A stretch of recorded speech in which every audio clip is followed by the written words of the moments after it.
রান্নাঘরের এই 12টি গোপন নিয়ম আপনাকে ধনী করে তুলবে। 1 নম্বর, যদি রান্নাঘরে পিঁপড়া, তেলাপোকা, ইঁদুর বা অন্যান্য ধরনের পোকামাকড় ঘোরাফেরা করে তবে সতর্ক থাকুন। তারা আপনার স্বাস্থ্য এবং উন্নতি খাতে রান্নাঘর সবসময় পরিষ্কার ও সুন্দর রাখুন। 2 নম্বর, রান্নাঘরে অন্নপূর্ণা মায়ের ছবি লাগিয়ে রাখলে বাড়িতে উন্নতি আসে। 3 নম্বর, খাওয়ার সময় পূর্ব বা উত্তর দিকে মুখ করা উচিত। সম্ভব হলে রান্নাঘরে বসে খান, এটি রাহুকে শান্ত করে। জুতা বা চপ্পল পরে খাওয়া উচিত নয়।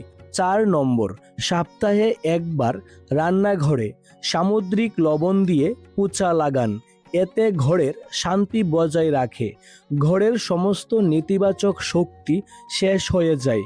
বাড়িতে কখনো ঝগড়া না হলে এবং মা লক্ষ্মীর স্থায়ী বাসস্থান হয়। 5 নম্বর, রাত্রে ভাত, দই এবং ছাতু খেলে দেবী লক্ষ্মীর অসম্মান হয়। যারা আর্থিক সমস্যায় ভুগছেন তাদের রাতে এগুলি খাওয়া উচিত নয়। 6 নম্বর, খাবারের প্লেট সবসময় আসন বা টেবিলে সম্মানের সাথে রাখুন। খাবারের প্লেট কখনোই এক হাতে রাখবেন না। 7 নম্বর, রান্নাঘরের গা ঘেঁষে বাথরুম থাকা উচিত নয়। যদি ভুলবশত হয়ে থাকে তাহলে বাথরুমে একটি কাচের পাত্রে লবণ রেখে দিন।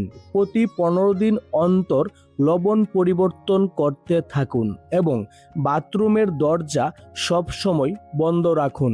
8 নম্বর, রাতে গ্যাসের চুলা বা উনুনের উপর এঁটো বাসনের পাত্র রাখবেন না, রান্নাঘরেও রাখবেন না।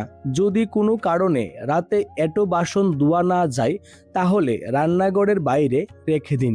9 নম্বর, খাবার গ্রহণের আগে আপনার ঈশ্বরকে স্মরণ করুন। খাবার খাওয়ার সময় কথা বলবেন না বা রাগ করবেন না। পরিবারের সদস্যদের সাথে বসে খাওয়া উচিত। 10 নম্বর, রান্নাঘরের কল থেকে ফোঁটা ফোঁটা জল পড়া আর্থিক ক্ষতির লক্ষণ। যদি বাড়ির যে কোনো কল থেকে জল পড়তে থাকে অবিলম্বে এটা ঠিক করুন। 11 নম্বর, রান্নাঘরের আশেপাশে প্রস্রাব করবেন না বা আবর্জনা জমিয়ে রাখবেন না। বন্ধুরা, ভিডিওটি ভালো লাগলে লাইক করুন এবং আমাদের চ্যানেল সাবস্ক্রাইব করে রাখুন। ভিডিওটি দেখার জন্য অসংখ্য ধন্যবাদ।